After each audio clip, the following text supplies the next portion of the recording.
September 20th, 2023. It is officially a Wednesday, and I am at the beach. At the beach that I felt I needed to come to connect with a certain energy that I miss. And I'm not at work. Here with my mushroom coffee instead.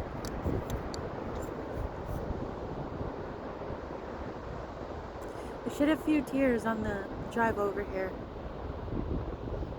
There's a lot to release from.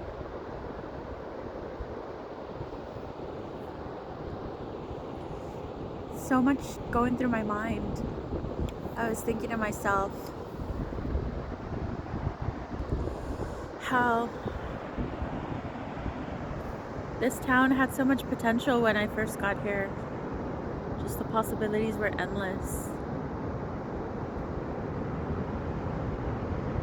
I didn't know what I was gonna do, but I know I'd figure it out. And I struggled at first because of my own stupidity, my own stubbornness of what I wanted to see in my life, and I wanted it to happen by force, really. But I could have been doing what I was doing, and I would have stayed where I was. But oh well. Some things I feel happen for a reason, and other things are just random events.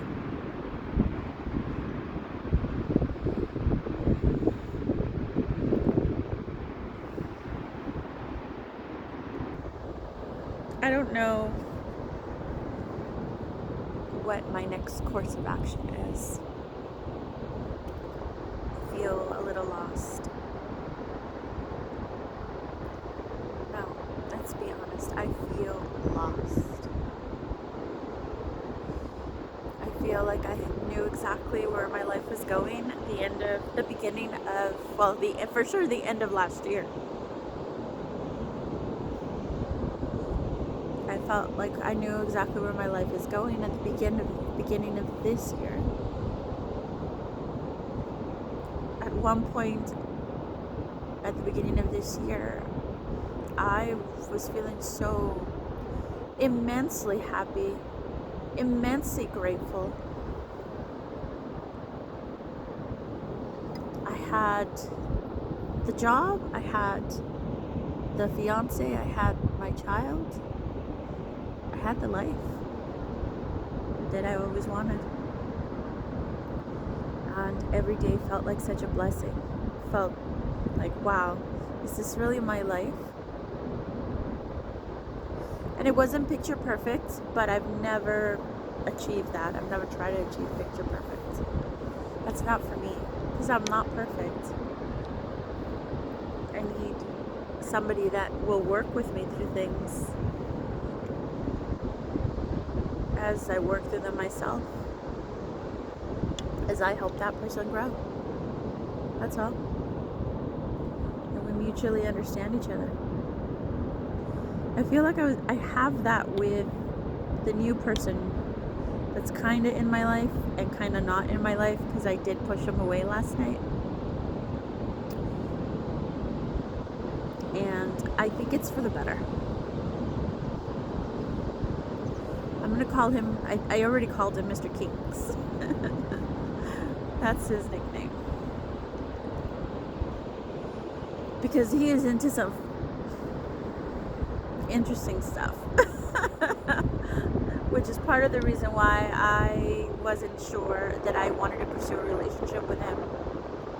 I wasn't sure I could deliver what he needed of me, what he required of me in the bedroom. So, despite the connection, despite the magnetism, despite the attraction, how instant it was, we both decided we wanted to take a step back and try to do this in a very slow pace, because, well, we both felt like we really wanted each other. We definitely want each other in each other's lives. however that may manifest. But we were afraid to mess something up and mess the friendship up. So, taking a step back and not being too cutesy with each other, although that's kind of our nature, to just kind of dive into something we fall for. He's told me he loves me. I don't doubt it. He seems like a very decisive man. Like when he knows, he knows. And then yesterday when, I said that I didn't want to pursue this, I know that I hurt his ego, because he's also a grand personality like him has an ego, has a bit of narcissism to think that grand like he does. And so I know that I wounded it a little bit by saying that I didn't want to pursue this. I don't want to be intimate with him and fall in love, because that's where I lose. And I know that's exactly what would happen if I connect with him on that level. I'm gonna inadvertently give my heart away, give my soul away. I'm in no position to do that. I don't feel like my heart and my soul are entirely my own right now. My soul is, not my heart. I feel like my heart is still collecting its pieces back, and I'm still working through things. I'm still healing. It's incredible for me to see how people move on so fast sometimes. It's like, how do you heal? Was it even real for you? And they do say that something significant takes time to heal. So I don't understand how people do it, I guess. And if that's the case, then it wasn't very significant to begin with, because they could let it go so easy.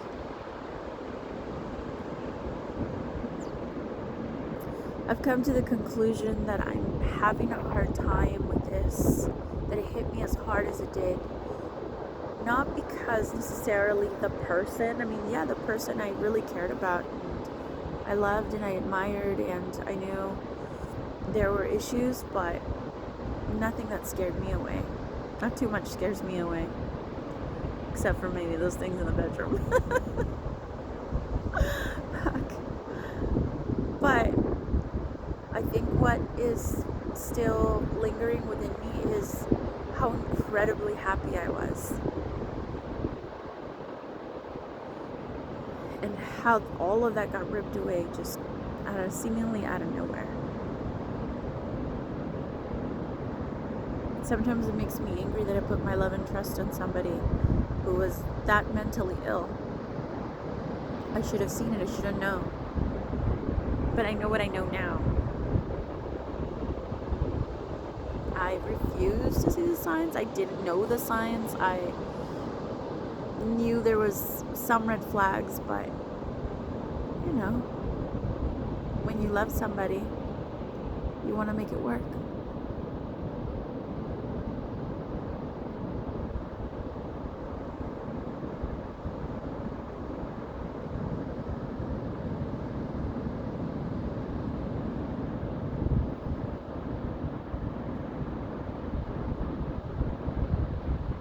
I was doing a weird thing with my eyes right there.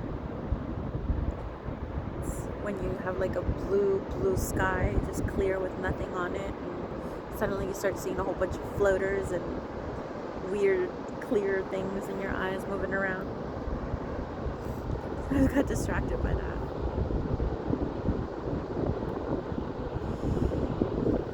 So that's been on my mind.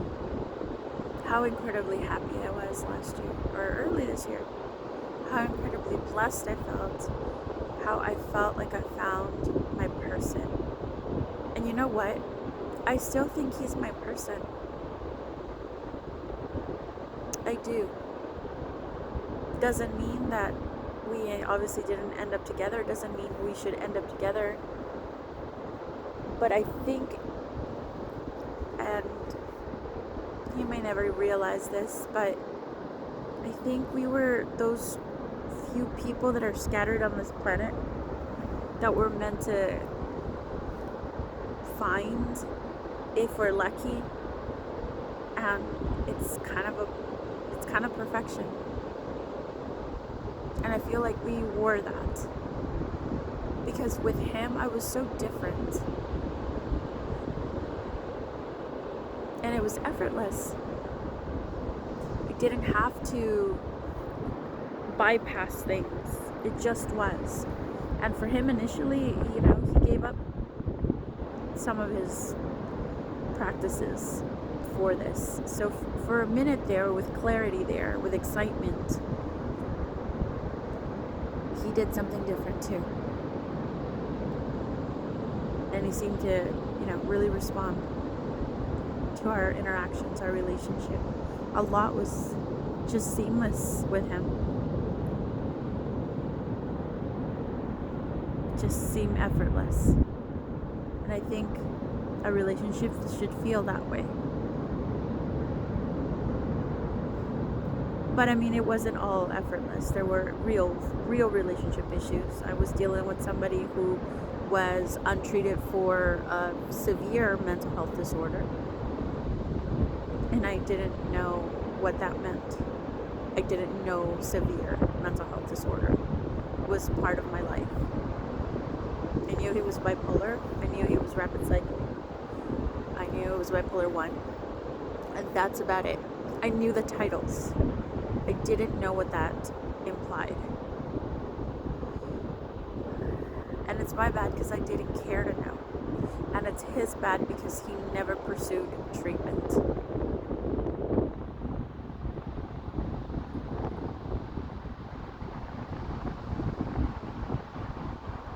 The teacher, Mr. Teacher, being bipolar 2, like number 2, not as well. He agreed with the statement when I said that my ex-fiance was walking around with a loaded gun.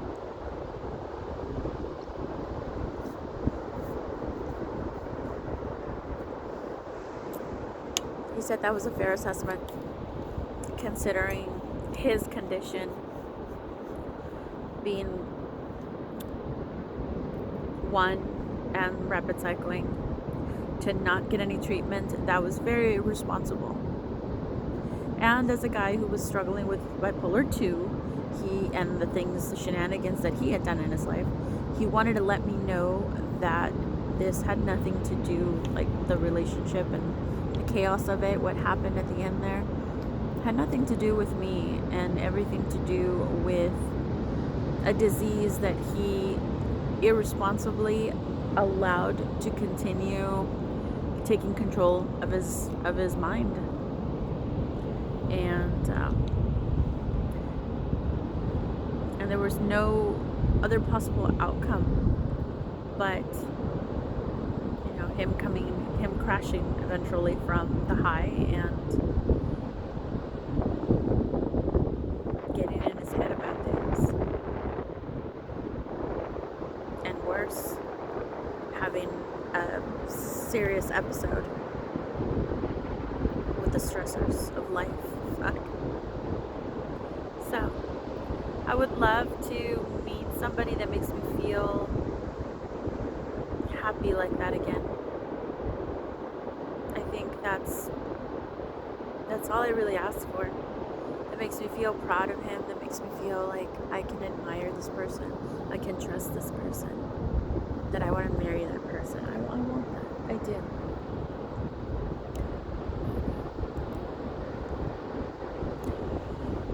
Mr. Kinks wasn't it. We talked about everything: children, relationship, marriage, living arrangements. He goes to Chile and Argentina a lot for business, and I have a feeling that's where I was going to end up with him. There's a bumblebee or some kind of bee right next to the camera. That was so cool. Anyway, so we talked about, going over there in the summers, in the winters, because I felt as though he was going to take me to Montana. He has property there with his family, and he knows he's inheriting it. And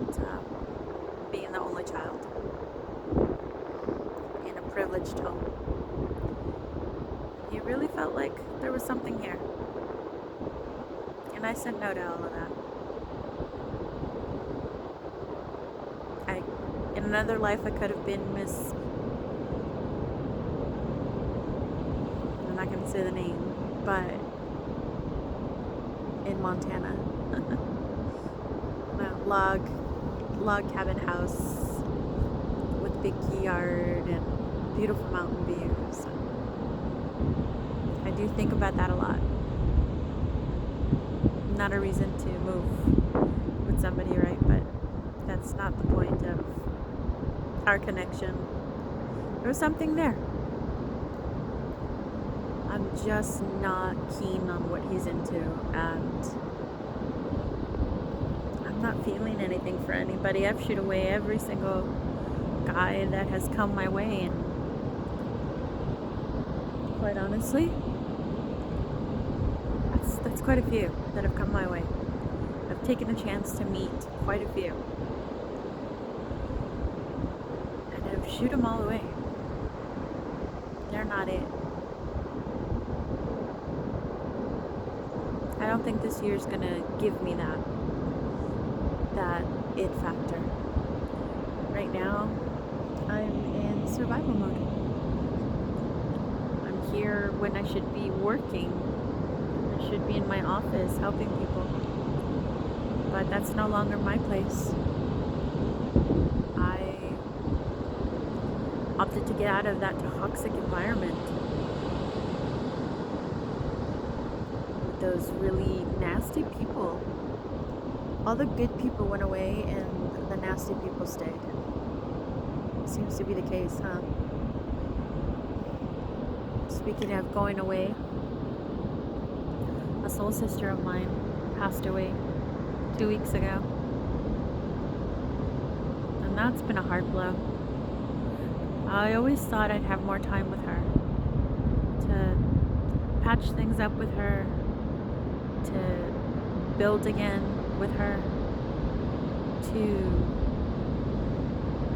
get closer to her again, to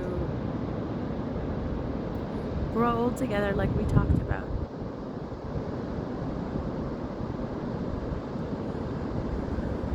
Now her funeral is on Friday. I just don't know. I don't know if I have the ability to handle that. It's going to be open casket. I don't know if I have the ability to walk in and see that. I know she's going to be cremated, and that alone is devastating. But that's what she wanted, right? I was telling another friend, a girlfriend of mine from the Bay, that I have countless videos with her where she says things like, if anything should ever happen to me, you have these videos. If anything should ever happen to me, you have these videos. Sis, if anything should ever... Fuck. I feel like in some way she knew that this was a potential for her.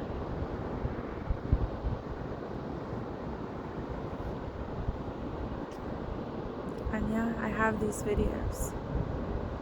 And they only remind me of the things I had forgotten. They remind me how great she is. Was. I hate saying was. They remind me how great she was. They remind me of the things that I've forgotten about her. I was like, oh my God, oh that's right. And it made me miss her more. Because now I know I'll never have that again. I'll never be able to reach out to her. You know, a past lover that you break up with, there's always the potential of reaching out, saying hi, leaving a message, and knowing that there's a possibility that they might see it, that they might not. But once someone's gone, that's it. They will never exist in the form, in the role with their personality and characteristics that they had in this body in this lifetime. They're gone forever. They're gone for good. And that's heartbreaking.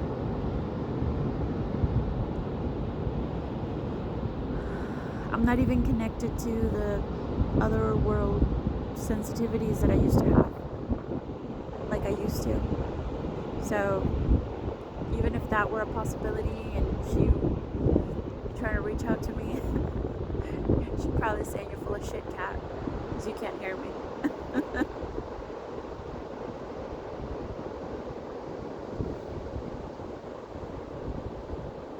I don't go by cat anymore.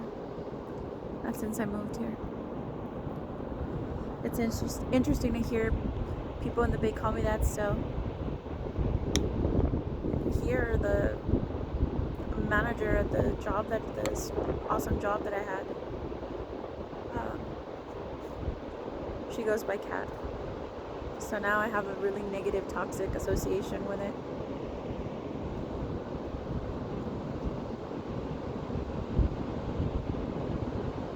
I don't know what to do.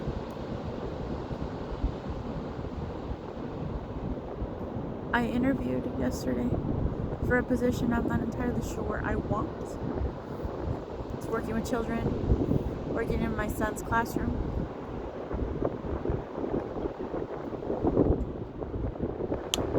So it's ideal. And it's still close to home. Everything's close to home.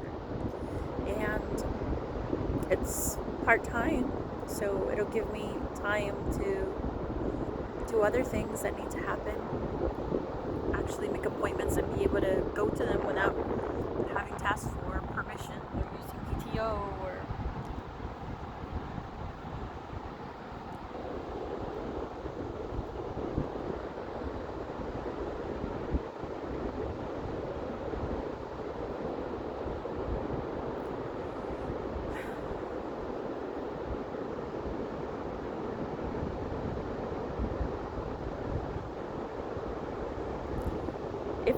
if I get it, I'll know today.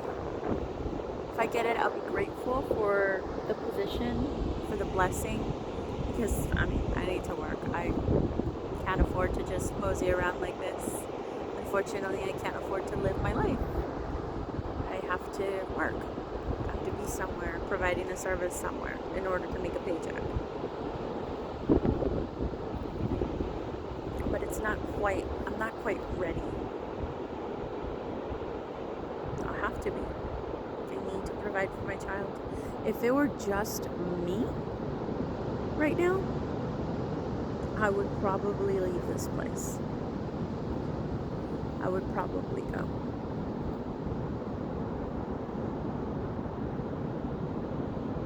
But it's not just me. And I want to provide my son with stability. I don't want to turn him into a gypsy like my mom did for me, and I've never settled anywhere. I still don't feel settled here, and it's almost been a decade since I've lived here. I feel like my home could be possibly elsewhere. I don't know where that is. I think it's in the stars. Oh wait, we are in the stars.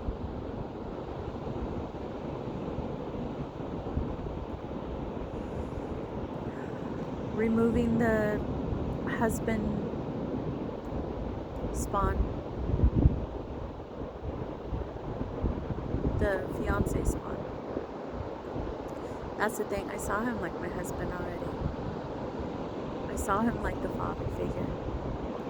I saw him for a lot of things that he took away.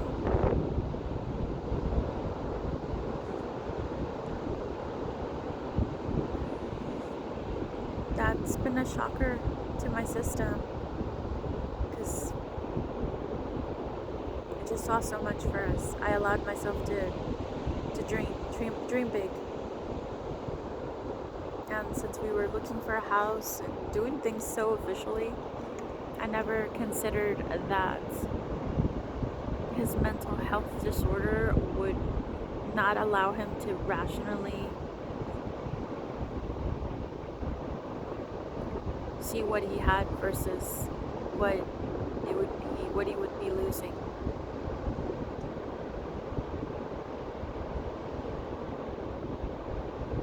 It's fine.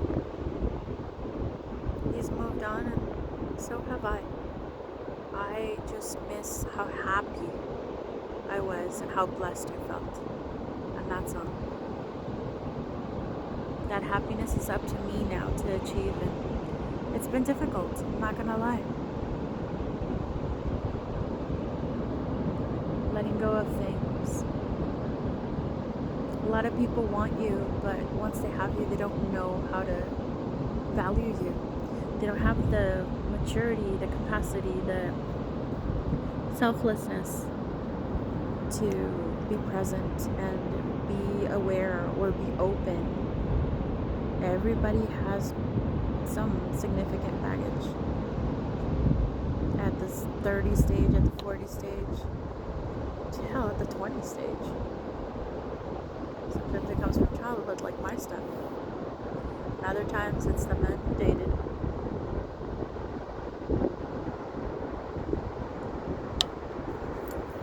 But Mr. Kinks has incredible maturity, an incredible sense of awareness, incredible emotional intelligence. He reminds me of me in a lot of ways. An incredible confidence, an incredible sense of who he is, an incredible sense of what he wants, and he goes for it. He's running a multi-million-dollar company right now. It's a video game designing company. I don't know what you really call them, but that's what it is. He works in that industry. He showed me his work,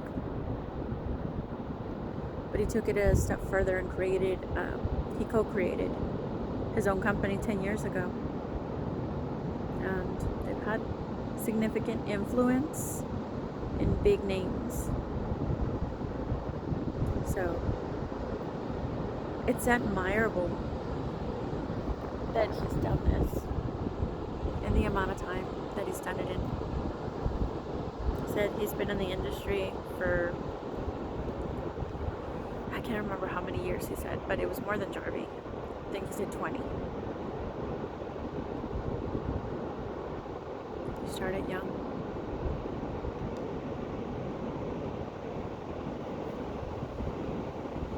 There's that little bee again. So curious about the pink. I want to eat you now. Tongue in my mouth. Oh, my phone is running out of space. I wonder why.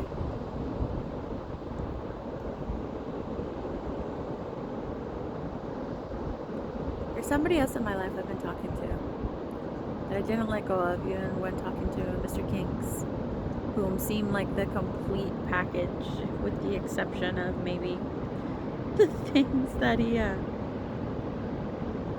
required of his partner. He's I can't get over how tall Mr. Kinks is. But you know what? This new guy is the same height, actually an inch taller. I like tall men, I really do. I still want to meet before I talk about the other one, I still want to meet Mr. Kinks. I do. If we've decided not to push forward with this, if I've decided to not push forward with this on a romantic scale, that doesn't mean that I'm doing it because I'm preserving our amazing connection and don't want to screw it up with human interactions, human consequences of our stupidity. That's why.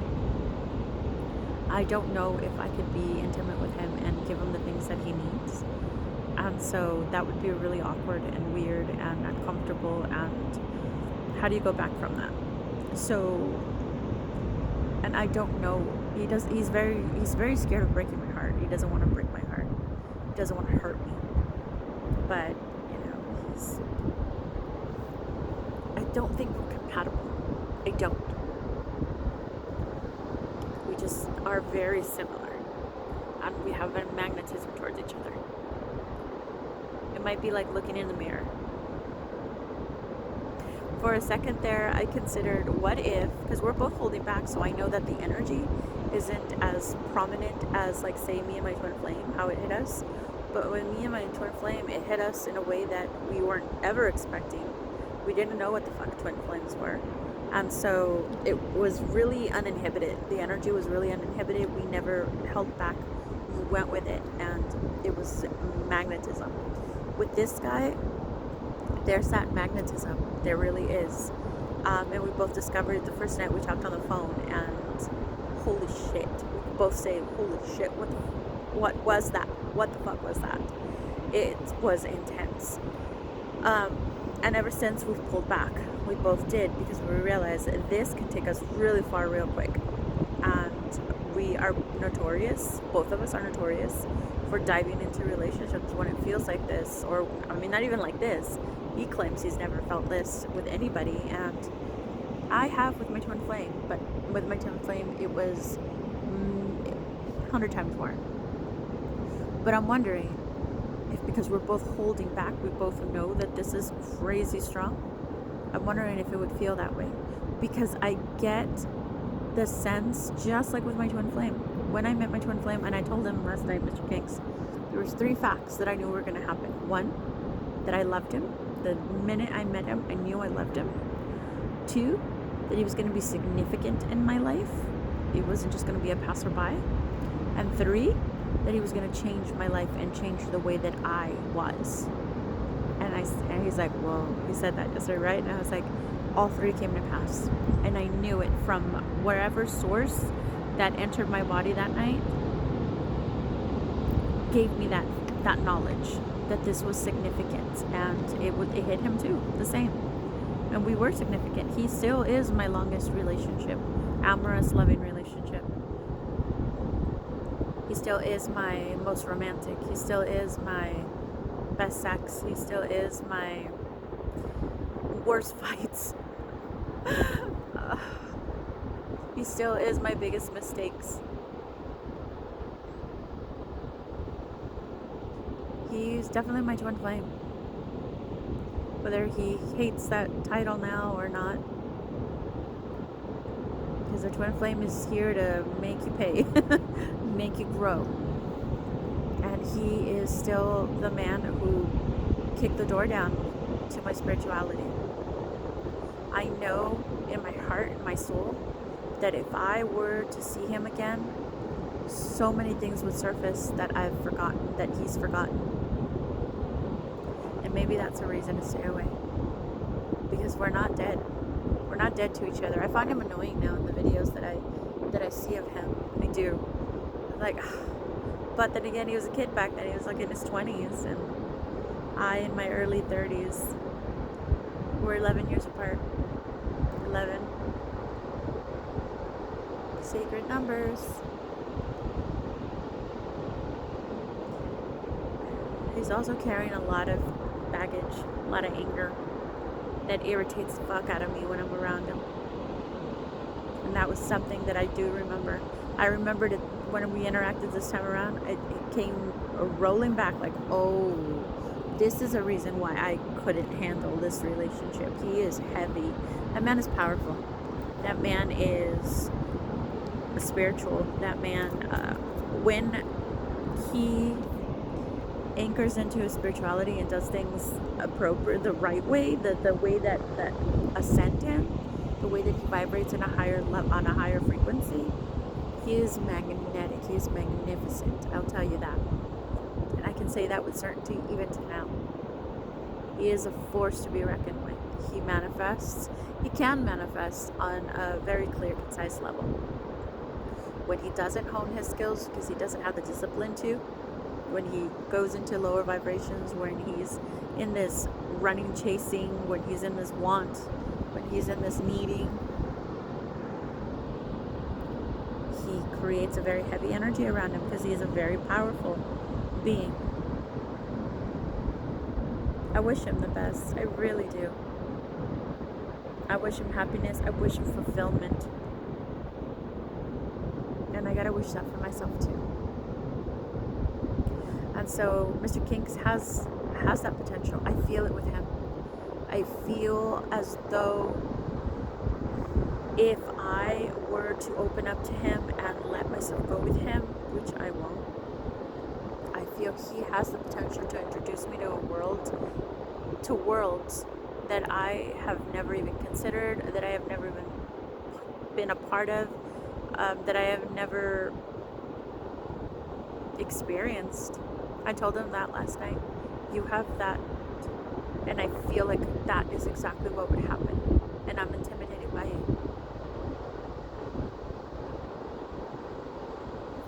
Just with his kinks alone, if I decided I was going to go through with that, which I did give it some thought. I did. I had questions. I asked more questions. For him, they call it gardening, I think, what he said in one of his writings. So like, cum is like the seed. It's weird without you here. Oh, I miss you guys too.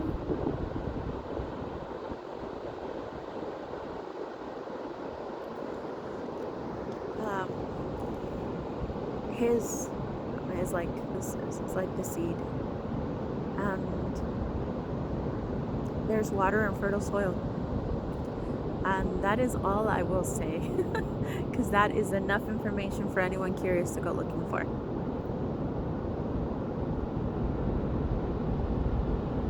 And I seriously considered it. He's like, it's kind of taboo here in the States, but if you go to Germany, it's just, kind of basic, common practices. If you go to Brazil, Argentina, many other parts of the other countries, it's kind of just seen as common practice. But here in the States, it's seen as taboo. So it's like, we had open discussions about it. I really wanted to know more. I didn't want to shun him or judge him or anything for it. I wanted to understand it.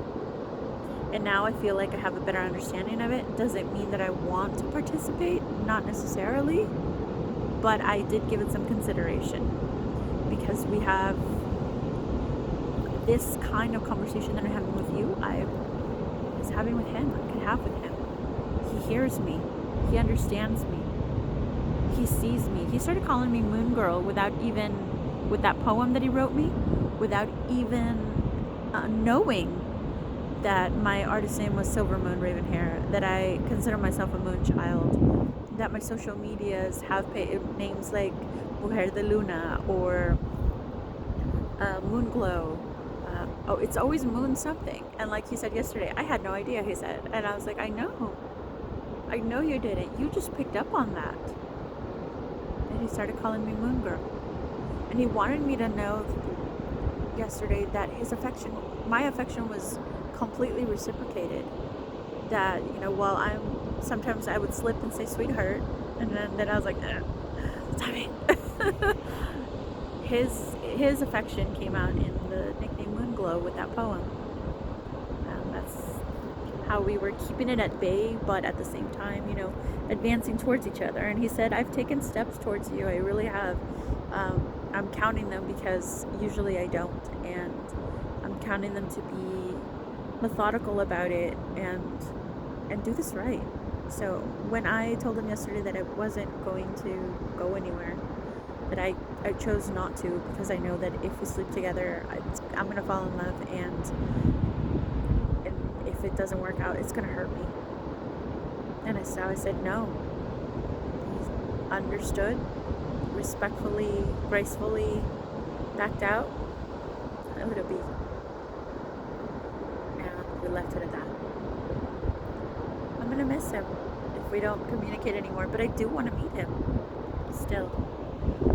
And like I said, I'm talking to somebody else. He's a 6'5" Samoan guy who is an anthropologist, another smarty, brainy guy. We have really anthropological conversations. I feel like I'm in a college course. I feel like I should be taking notes. It's going to be on the test. Former Marine. Oh no, was it Marine or was it Army? I think it's Army. one of the two. I haven't given him so much of my time, especially because Mr. Kinks was definitely the number one for me and that connection. But I stopped talking to Mr. Archaeologist. He's an archaeologist. Anthropology is what he studied. He's an archaeologist. And maybe I'll call him Mr. Indiana Jones.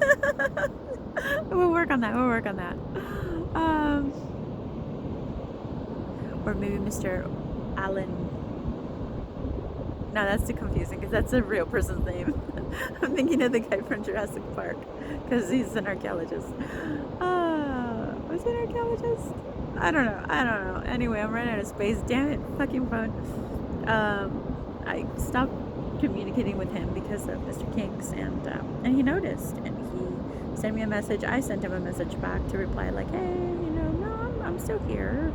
Do you want to communicate? And for some reason that message didn't go through for him, and so a few days later he sent me another message like, it was a little butthurt, I could tell, but he was still sweet and graceful and wishing me well, with whomever I was chatting with. Like, a little jealousy there. And then so I clarified like, hey, I did send you a message, it might have not gone through, and took a screenshot and sent it to him, and we started talking again. And so I realized that maybe this is someone that I should get to know a little bit better. And he's going to be moving. He's not anywhere close right now, but he's going to be moving next year to Eureka, so he's going to be like 2 hours away, and that's where we decided we were going to meet.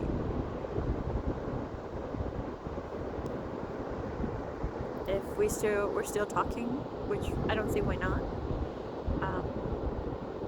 we shall meet then. He's really into his work, and that's all pretty much he's done. I'm sure he's had relationships. I really haven't asked.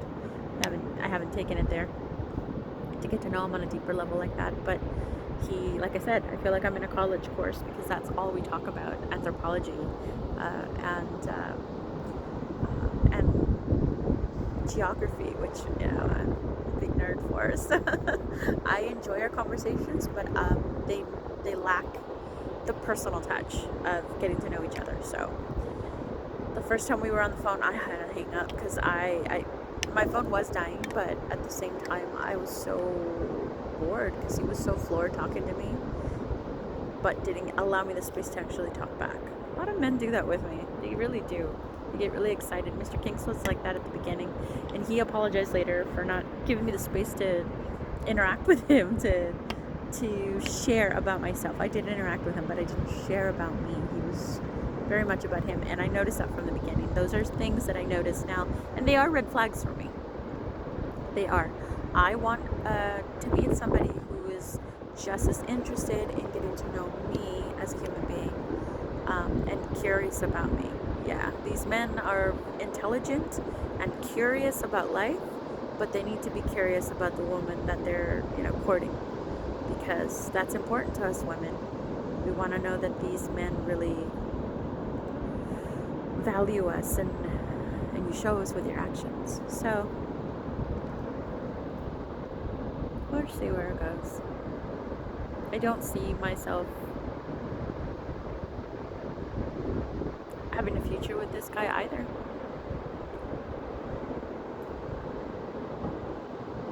The only man in my life that I love is Little Man.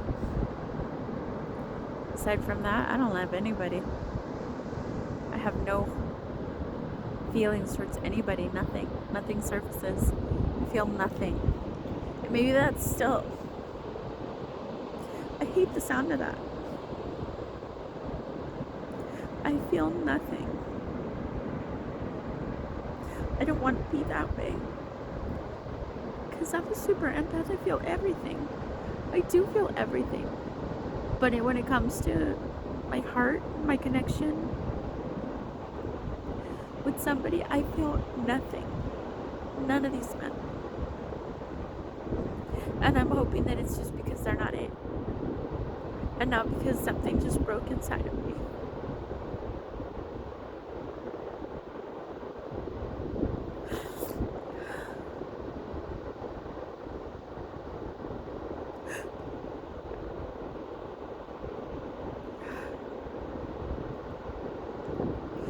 realize I'm gonna have to let go of my therapist because I'm not gonna have that health insurance anymore. Fuck. That sucks. I really like her. I have to give her that news today.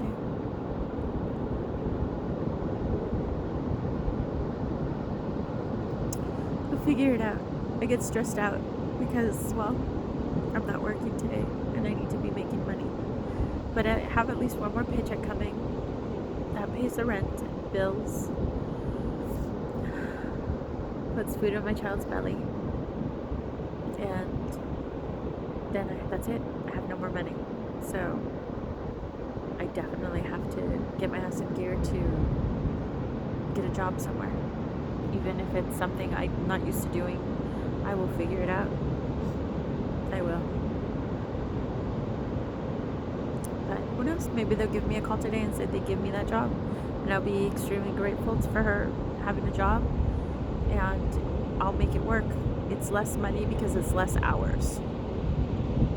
I asked for the full end, the front end of the wages in order to make it work for me, the part-time. So they are aware that if they do offer me the position, they have to offer me the position at the highest pay, entry-level pay. And we'll see. If they agree to that, if they offer me the job, I know that I'll be okay. And if they don't, I'm applying a few other places, and there's one place that I'm going to go test, and I'll figure it out. We're going to be okay. One way or another, I'm tough. One way or another, I always see through, and when it comes to my child, I don't fuck around. So, I really want to touch this little bee. Anyway.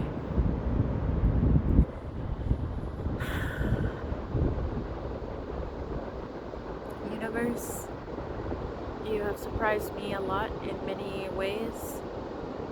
You've given me so many blessings and so many lessons. Go easy on me. Go easy on me and bring me people that enlighten me in a positive way. That are gentle. Gentle on me because I really need that. That are supportive. That are kind. That are honest. That don't have agendas. They just like me for me. I need that.